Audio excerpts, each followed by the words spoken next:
Hello everyone, आप सभी को मेरा नमस्कार। दोस्तों, आज जो हम लोग डिस्कस करेंगे वो है turgor pressure and wall pressure.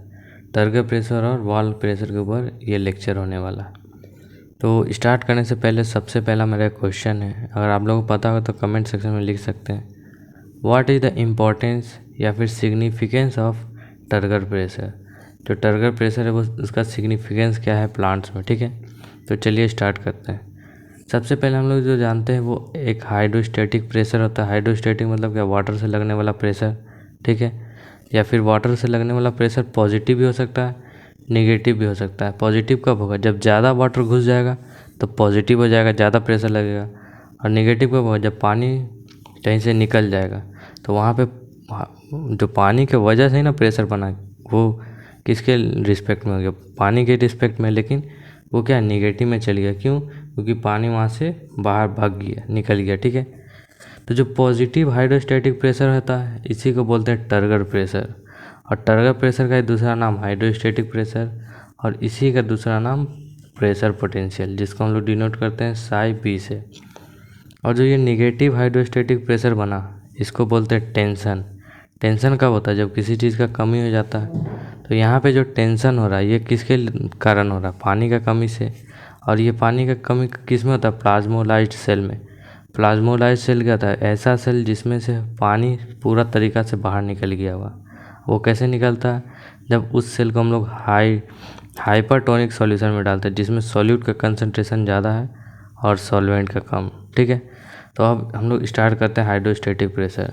तो हाइड्रोस्टैटिक प्रेशर या फिर प्रेशर पोटेंशियल का डेफिनेशन क्या होता है, it is the pressure develops which develops in an osmotic system due to osmotic entry of exit of water। जैसे यहाँ बताएं कि अगर एंट्री करेगा तो पॉजिटिव हो जाएगा, एग्जिट करेगा तो निगेटिव हो जाएगा। तो ये कैसा प्रेशर है जो कि डेवलप होता है, कब डेवलप होगा, जब ऑस्मोटिक एंट्री मतलब ऑस्मोसिस से पानी का अंदर होना या फिर बाहर होना, तब ये हाइड्रोस्टैटिक प्रेशर बनेगा। और ये कहाँ बनता है, ऑस्मोटिक सिस्टम में ही, मतलब लिविंग सिस्टम में ही बनेगा, डेड सिस्टम में नहीं बनेगा। और जो एंट्री ऑफ वाटर हुआ है, जिस कारण से, अगर जो एंट्री हुआ है उस कारण से क्या पॉजिटिव प्रेशर बन रहा है, जिसको हम लोग टर्गर प्रेशर के नाम से जानते हैं। उम्मीद है यहाँ तक समझ में आया होगा कि टर्गर प्रेशर क्या होता है। अब डिटेल में देखते हैं टर्गर प्रेशर को। अब जैसे कि हम लोग जानते हैं टर्गर प्रेशर कहाँ डेवलप होता है, प्लांट सेल में। तो एग्जांपल से या फिर सेल को लेकर के ही एक्सप्लेन करता हूँ, ठीक है। जैसे ये सेल है, प्लांट सेल है, तो प्लांट सेल के सबसे बाहर क्या होता है, सबसे बाहर होता है सेल वॉल। और सेल वॉल क्या है, एक रिजिड स्ट्रक्चर है, ठीक है, जो क्या करता है, सेल को रिजिडिटी प्रोवाइड करता है। और सेल वॉल के अंदर प्लाज्मा मेम्ब्रेन होता है, जो कि क्या है, इलास्टिक है, जो लचीला है, जो पानी आएगा तो एक्सपेंड करेगा, पानी निकलेगा तो सिकुड़ जाएगा, ठीक है। इसके अंदर वैक्यूल होता है जिसमें वाटर होता है, और बाकी सेल, साइटोप्लाज्म, ये सब होता है, ठीक है। तो साइटोप्लाज्म से हम लोग को अभी उतना मतलब नहीं है, वैक्यूल से होगा, क्योंकि वैक्यूल में ही पानी आएगा, पानी जाएगा, ठीक है। तो देखते हैं, जब हम लोग हाइपोटोनिक सॉल्यूशन में डाल रहे हैं, हाइपोटोनिक मतलब क्या, कि यहाँ जो कंसंट्रेशन है, यहाँ पे जो गाढ़ापन है सेल के अंदर, उससे कम गाढ़ा है बाहर, मतलब जो सॉल्यूट है वो बाहर कम है अंदर के मुकाबले। तो जब सॉल्वेंट बाहर होगा ज़्यादा और अंदर सॉल्वेंट कम होगा, है कि नहीं। अगर सॉल्यूट अंदर ज़्यादा तो इसका मतलब डायरेक्टली है कि सॉल्वेंट कम है, और सॉल्यूट बाहर कम है तो इसका मतलब सॉल्वेंट ज़्यादा है। और ऑस्मोसिस क्या होता है, सॉल्वेंट का मूवमेंट, तो वाटर का मूवमेंट होगा बाहर से अंदर की तरफ, ठीक है। तो ऑस्मोटिक प्रेशर यहाँ देख सकते हैं कम है, ऑस्मोटिक पोटेंशियल जो है यहाँ कम है और यहाँ ज़्यादा है ऑस्मोटिक पोटेंशियल। तो पानी किधर से किधर है, बाहर से अंदर की तरफ जाएगा, क्योंकि अंदर सॉल्वेंट का नंबर कम है, जिसको डाइल्यूट करने के लिए बाहर से अंदर वाटर जाएगा ताकि इक्विलिब्रियम मेंटेन हो जाए, ठीक है। तो इसी कारण अंदर से, बाहर से जब अंदर पानी जाएगा तो ये प्लाज्मा मेम्ब्रेन क्या होगा, बाहर की तरफ फैलेगा। लेकिन बाहर की तरफ फैलेगा, लेकिन बाहर इसको क्या मिलेगा, एक रिजिड स्ट्रक्चर, जो क्या करेगा, इसको और ज़्यादा फैलने नहीं देगा। तो ये जो पूरा मिल करके क्या करेगा, इसके ऊपर एक प्रेशर लगाएगा सेल वॉल के ऊपर, इसी को बोलते हैं टर्गर प्रेशर। यहाँ पे जो ऑस्मोटिक प्रेशर ये कम है, यहाँ ज़्यादा है। तो अभी तुरंत या फिर पिछले वीडियो में मैंने बताया कि जो वाटर का मूवमेंट होता है वो कम से लेस या फिर लो ऑस्मोटिक प्रेशर से हाई ऑस्मोटिक प्रेशर की तरफ होता है, ठीक है। तो अभी ये कैसे होता है, ये turgor pressure develop when a cell is immersed in water. Immersed मतलब डुबा दिया गया in water, then water enters into the cell because of osmotic pressure.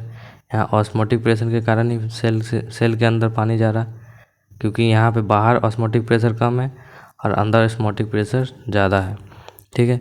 Volume of cytoplasm increase, cytoplasm बढ़ेगा तो क्या होगा, सेल वॉल के ऊपर प्रेशर लगाएगा, ठीक है। This is called turgor pressure. और ये जो ये प्लाज्मा मेम्ब्रेन सेल वॉल के ऊपर प्रेशर लगा रहा है, इसी को टर्गर प्रेशर बोलते हैं। तो डेफिनेशन क्या हो जाएगा टर्गर प्रेशर का, द प्रेशर विच डेवलप्स, ठीक है, the pressure which develops in the confined part of osmotic system, इसी सिस्टम में बन रहा है सेल में ही, due to the osmotic entry of water into it. इसमें पानी घुसा तभी ये फैला, इसके ऊपर प्रेशर लगाया सेल वॉल के ऊपर, और उस प्रेशर को क्या बोलते हैं, टर्गर प्रेशर, ठीक है। अब turgor pressure is not applicable for free solution. अगर यहाँ पे कोई चीज़ डेड होगा तो इसमें तो, या फिर फ्री सॉल्यूशन है मतलब कोई डेड सेल में इसमें काम नहीं करेगा टर्गर प्रेशर। क्यों, क्योंकि इसके ऊपर फ्री सॉल्यूशन कब होगा, जब ये सेल वॉल ही नहीं रहेगा, ठीक। तो प्रेशर क्या होगा, सेल वॉल पे तो लगेगा नहीं, तो क्या हो जाएगा, टर्गर प्रेशर डेवलप ही नहीं होगा। Turgor pressure is applicable for living cell, living cell में क्योंकि वाटर आएगा जाएगा, ठीक है, और ऑस्मोटिक सिस्टम में, ठीक। इतना दूर तक समझ में आ गया होगा। The value of turgor pressure is normally from 0 to in between osmotic pressure in plant cell. अब ये क्या है, ये जो वैल्यू होगा टर्गर प्रेशर का, ये किसके बीच होगा, 0 से ऑस्मोटिक प्रेशर के ऊपर। अब ऐसा क्यों, क्योंकि अगर जब कोई सेल प्लांट सेल में जो है, अगर साइटोप्लाज्म कोई प्रेशर लगाएगा ही नहीं सेल वॉल के ऊपर, तो वो क्या होगा, 0 होगा, ठीक है। और वो कब तक लगाएगा, जब तक बाहर का ऑस्मोटिक प्रेशर अंदर का ऑस्मोटिक प्रेशर के बराबर नहीं हो जाए। और जब इक्वल हो जाएगा तो क्या होगा, इक्विलिब्रियम में आ जाएगा, तो ज़्यादा ट्रांसफ़र ऑफ वाटर होगा नहीं, ठीक है। तो ऑस्मोटिक प्रेशर जब बराबर होगा तो क्या होगा, इक्वल हो गया। तो ऑस्मोटिक प्रेशर के बराबर और 0 के बीच में ही टर्गर प्रेशर का वैल्यू होता है, ठीक। अब जो पहले क्वेश्चन पूछे थे उसका आंसर है सिग्निफिकेंस ऑफ टर्गर प्रेशर। सबसे पहले maintains normal shape of the cell. अब कैसे नॉर्मल शेप मेंटेन करता है, क्योंकि अगर टर्गर प्रेशर नहीं रहेगा तो सेल फ्लैसिड हो जाता है। जैसे पहले क्या होता है, सेल जो है ये ऐसे, ये सेल वॉल है, ठीक है, और इसके अंदर सेल है। जब टर्गर प्रेशर इसके ऊपर नहीं लगेगा, एंट्री ऑफ वाटर नहीं होगा, तो क्या होगा, धीरे धीरे टर्गर प्रेशर ख़त्म होते होते चल जाएगा। तो क्या होगा, सेल अपने आप मुरझा के सिकुड़ जाएगा ऐसे, ठीक, अपने आप पिचक जाएगा, ठीक है। Without turgor pressure cell becomes flaccid, पिचका हुआ होना। अब जब पिचकते हुए चल जाएगा, धीरे धीरे ख़त्म होते हुए चल जाएगा, तो क्या होगा, विल्टिंग हो जाएगा, मतलब सेल कमज़ोर पड़ जाएगा और अल्टीमेटली डाई हो जाएगा, ख़त्म हो जाएगा, ठीक। Turgor pressure helps in cell elongation and growth of cell. Due to turgor pressure mitochondria, plastid and micro bodies are able to maintain their typical 3D structure which is important for their physiological functions. अब जैसे mitochondria का structure क्या होता है, ऐसा होता है, ठीक है। अब अगर इसमें टर्गर प्रेशर नहीं लगेगा, मतलब पानी का अंदर नहीं आएगा, तो क्या होगा, या तो ये सिकुड़ जाएगा, ठीक है। जब सिकुड़ जाएगा तो क्या होगा, सरफेस एरिया घट जाएगा, तो ये नॉर्मल फंक्शन कर पाएगा, नहीं कर पाएगा। वैसे ही अलग अलग सेल ऑर्गेनेल्स होता है, हम लोग का भी में भी जो सेल ऑर्गेनेल्स होता है वो भी टर्गर प्रेशर के ऊपर डिपेंड करता है। जिससे क्या होता है, उसका स्ट्रक्चर मेंटेन होता है। जैसे RBC, WBC, जितना भी सेल है सब में टर्गर प्रेशर रिक्वायर्ड होता है। Turgor pressure is important for stomatal movement. अब जो स्टोमेटल मूवमेंट या फिर विल्टिंग मूवमेंट, सिस्मोनेस्टिक मूवमेंट, इसके लिए भी टर्गर प्रेशर इंपॉर्टेंट होता है। अब ऐसा क्यों, देखते हैं। जो स्टोमेटल मूवमेंट क्या था, opening and closing of stomata. अब ओपन और क्लोज कब होगा, ओपन और क्लोज कब होगा, जब पानी का एंट्री होगा तो क्या हो जाएगा, फूल जाएगा सेल। जो स्टोमाटा का स्ट्रक्चर कैसा होता है, ऐसा स्ट्रक्चर होता है। जब ये बीन शेप्ड होता है, जब पानी इसमें भरेगा तो क्या फूल जाएगा, तो क्या होगा, स्टोमाटा बंद हो जाएगा। जब पानी निकल जाएगा तो क्या हो जाएगा, ये खाली हो जाएगा, जिससे खुल जाएगा स्टोमाटा। ठीक है। इसके बाद है विल्टिंग मूवमेंट। विल्टिंग मतलब कर्लिंग होता है। Curling of leaves during Noon when transpiration is high. जब ट्रांसपिरेशन हाई होता है तो क्या होता है, पत्ता सब सिकुड़ जाता है। ठीक है। और फिर जब ट्रांसपिरेशन का रेट स्लो हो जाता है शाम के टाइम में, तो वापस से पत्ता खुल जाता है।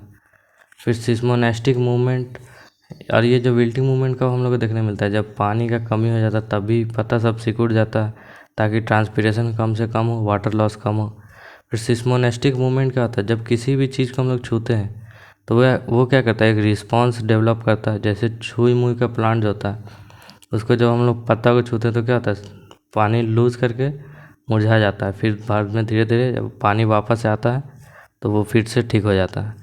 Entry of radicle in soil occur due to turgor pressure. Turgor pressure के कारण ही रेडिकल जो होता है प्लांट का, जो सीड में जो रूट्स पार्ट होता है, वो भी सॉइल में टर्गर प्रेशर के कारण ही जाता है।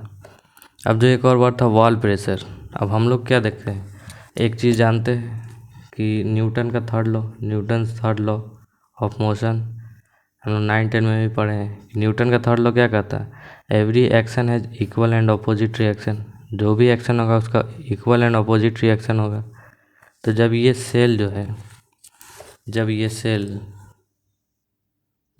सेल प्रेशर लगा रहा, प्लाज्मा मेम्ब्रेन जो है ये प्रेशर लगा रहा सेल वॉल के ऊपर, तो क्या होगा, सेल वॉल की तरफ से भी इक्वल एंड अपोजिट रिएक्शन आएगा, है कि नहीं। तो उसी इक्वल एंड अपोजिट रिएक्शन को ही वॉल प्रेशर बोलते हैं, क्योंकि वो सेल वॉल के द्वारा लगाया जा रहा। तो यहीं पे क्या लिखा है, wall pressure is the turgor pressure is balanced by an equal but opposite pressure imposed by rigid cell wall on cytoplasm. This is known as wall pressure. Turgor pressure का वैल्यू किसके बराबर होता है, वॉल प्रेशर के value के बराबर है। ठीक है, लेकिन अपोजिट डायरेक्शन में लगता है। ठीक है, उम्मीद है यहाँ तक जो बेसिक से ही आप लोग समझ में आया होगा। नेक्स्ट वीडियो होगा DPD यानी डिफ्यूजन प्रेशर डेफिसिट के ऊपर। ठीक है।